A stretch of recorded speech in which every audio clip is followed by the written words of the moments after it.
J'ai mesuré la température hier avec un thermomètre thermocouple. Donc on est monté à 45 degrés quand il était alimenté en 60 volts.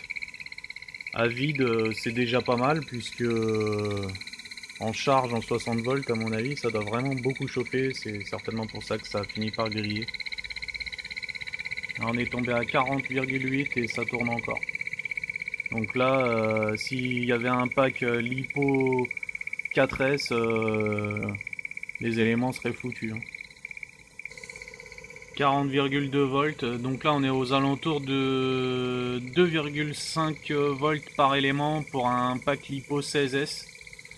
Donc là les éléments de la batterie seraient flingués, hein. En tout cas, pas bon. Ce serait vraiment pas bon pour eux.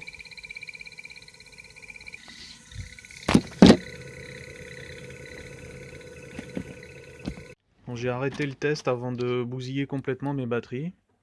Donc je me suis rendu compte d'une chose, j'ai eu envie de mesurer la résistance avec mon ohmmètre sur les bornes des straps.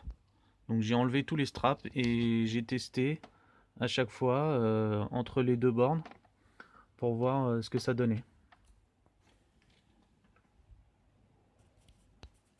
Alors ce que j'ai fait, c'est que je me suis mis sur le ground, donc le moins, puisque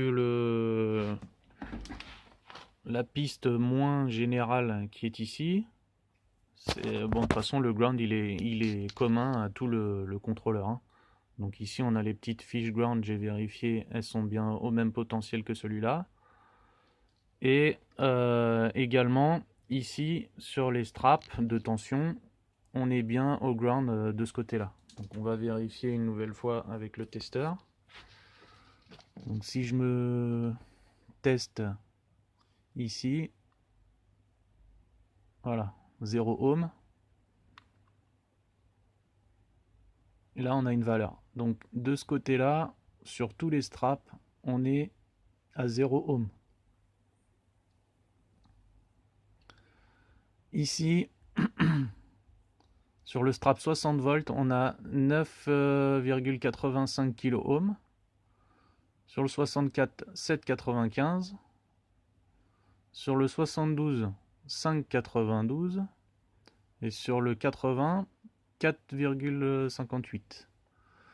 Donc mon idée serait de mettre un petit potard entre le ground et ici, et de faire varier la résistance pour arriver à tromper le contrôleur, et du coup pouvoir faire une coupure de sécurité qui soit raisonnable pour protéger une batterie LiPo 16S comme celle que j'utilise.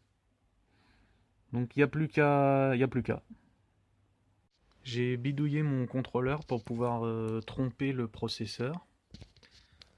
Partant du principe qu'il y a une lecture de résistance sur les straps, j'ai décidé de refaire les shunts 60 et 64 volts. Et sur le shunt 72 volts, au lieu de le shunter, j'ai mis une résistance. Elle fait 9,5 kOhm, on va dire 10 kOhm. Du coup, j'ai rebranché mon pack LiPo 4S. J'ai branché que 3 batteries pour avoir une tension totale de 50 volts. Donc avec les 3 batteries comme ça, c'est comme si j'avais mon pack LiPo 4S qui était complètement déchargé. Donc là on est à 50 volts et on va essayer de faire un test comme ça de démarrage. En sachant que tout à l'heure, quand le shunt 72 volts était fait, on avait une coupure à 61 volts du pack. Donc c'est difficilement exploitable. Par contre, aux alentours de 50 volts, donc ça fait à peu près du 3,2 volts par élément. Enfin, ça fait même un peu moins, ça fait du 3 volts par élément. Donc on va essayer de démarrer comme ça. Donc quand je dis 3 volts par élément, c'est 3 volts, c'est 50 volts divisé par 16 éléments, hein. Voilà. Donc on va démarrer le moteur. Donc là ça tourne. Si j'accélère doucement, bon là il n'y a pas d'intensité, hein, c'est à vide. On n'a que 5 watts.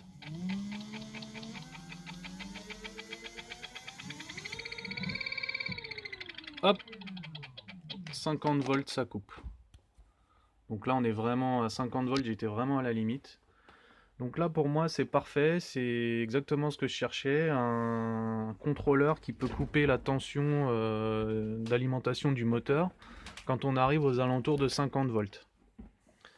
Donc pour faire ça, je rappelle, il faut shunter il faut faire des shunts sur 60 volts, 64 volts et mettre une résistance d'environ 10 kΩ sur le 72 volts et laisser le 80 volts pas shunté.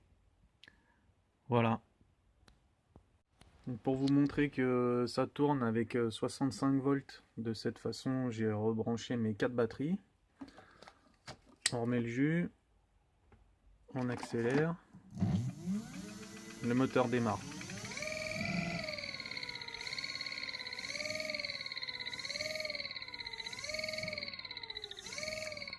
Maintenant on simule à nouveau une batterie déchargée à 50 volts. On essaye de démarrer. Ça tourne. Et hop, ça coupe. On est toujours à 50 volts. Donc il y a juste assez d'énergie pour que ça démarre, mais c'est vraiment parce que le moteur ne tire presque pas d'intensité. Mais en fait, ça coupe direct à 50 volts.